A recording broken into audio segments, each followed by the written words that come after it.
Hey guys, welcome back to the channel. Today we're going to be going over some comments and questions I keep getting on both Facebook and YouTube in regards to the LMTV. But first I want to show you guys something. Check this out. So I've been keeping my eye on eBay for a new dipstick, and I'm going to show you why here in a moment. But never been able to find one. Here's the part number. I have a 98 with a WTEC 3 Allison transmission, and so that that combination has a 3116 mechanical turbo diesel motor. I have this one cranked up to 290 horsepower like the 6x6s.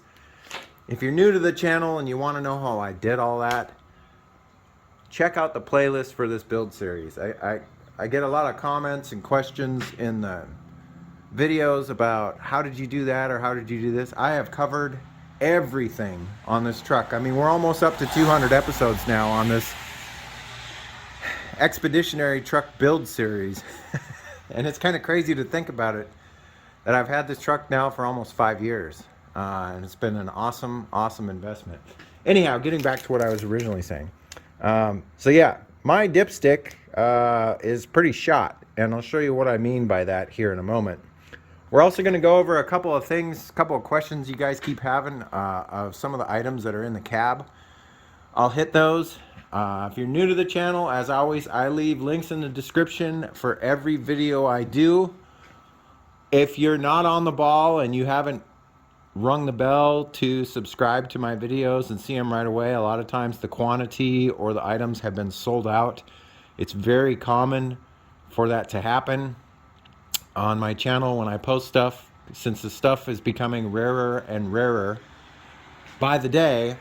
People buy the stuff right away. If you think about it or you're hemming and hawing over the price, I promise you won't have any spare parts by the time all the supply is gone. So just a word to the wise, if I post a link, you may want to consider purchasing it.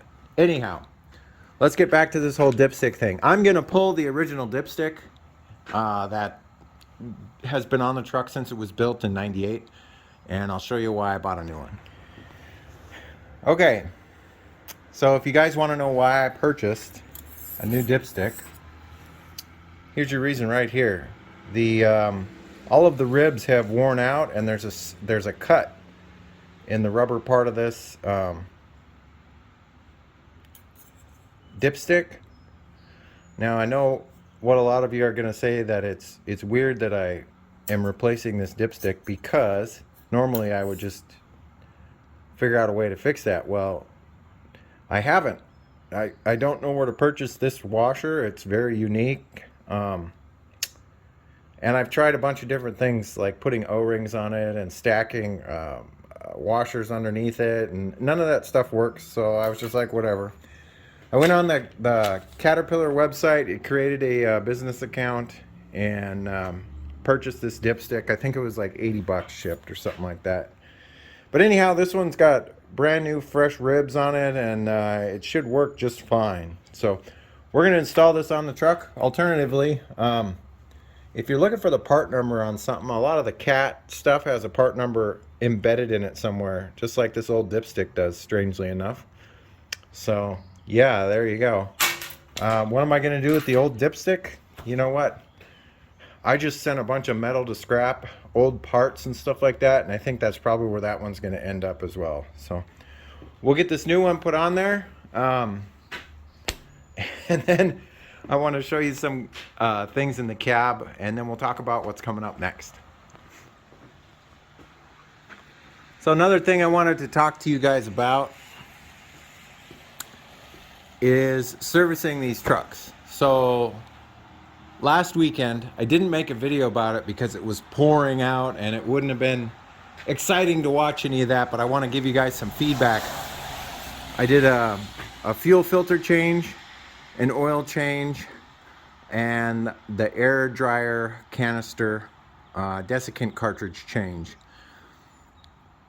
first time in my life on any vehicle where I pulled the oil pan drain plug and it's magnetic and there wasn't one bit of shavings on it. Not one bit.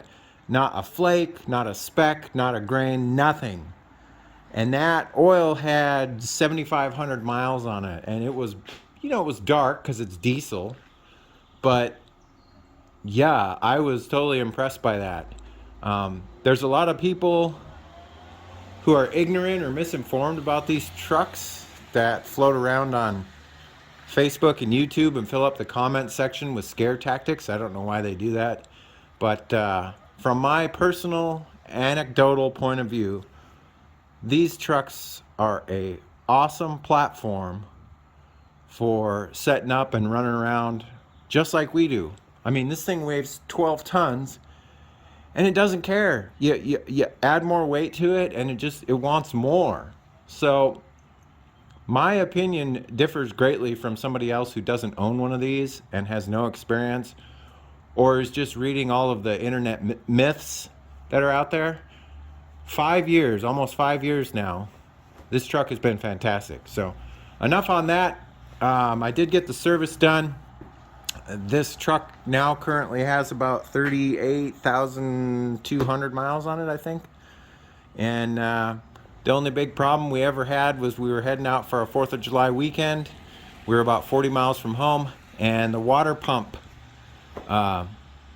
weep hole let out, which means that either the seal or the bearing inside it locked up. And so I put some amalgamating tape on it and we drove home. Had Martin up the road with a spare water pump, gave me that, installed it, and we were back on the road.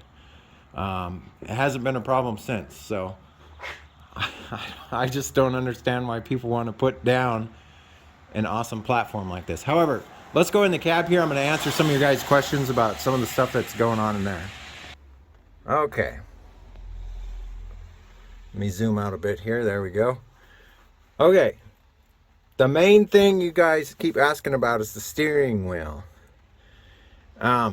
You can put any steering wheel you want on one of these trucks as long as it's got the 5-bolt universal mount.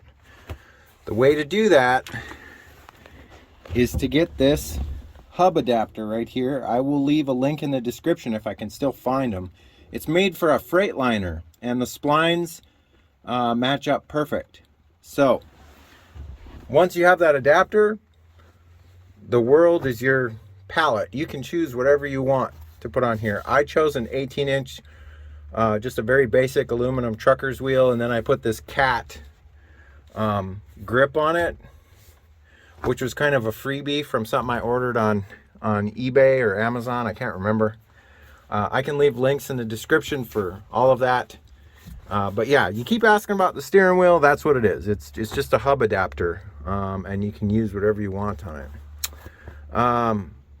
For charging your phone or whatever while you're on the road, I found this wireless charger that works really well. You basically, well, here, let me see if I can show you here without dropping the phone. If you turn the power on, the jaws will open up. You drop your phone in it, and then when you put your phone in it, it wirelessly charges it if your phone has that option. So yeah, once this thing receives power, it opens up. You put your phone in it, it'll clamp down on it. It'll sense your phone in there, and then it charges it wirelessly. Great little setup. It's got a USB plug that is how it receives power. So yeah, there's that. What else can I tell you guys? Oh, Willow bought this laptop mount that we're going to be trying out. We've got a trip coming up here, and she's going to try to use her laptop on that laptop mount. And it was pretty simple. We just bolted it into the Ford F550 center seat here. But yeah, what else can I tell you? I think that's probably gonna be it. As far as any of the other questions go, you can leave them down in the comment section. I will try to get to them as time allows. my free time is becoming more and more valuable as I get older, I've noticed. But yeah, you're going to want to stay tuned, because in the next episode,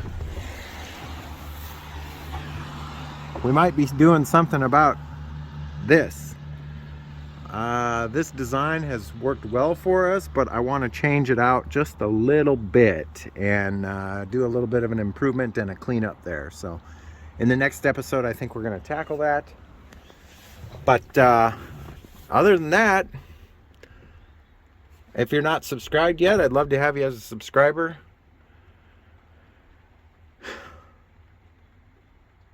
What else do I usually say at the end of these videos? I forget now.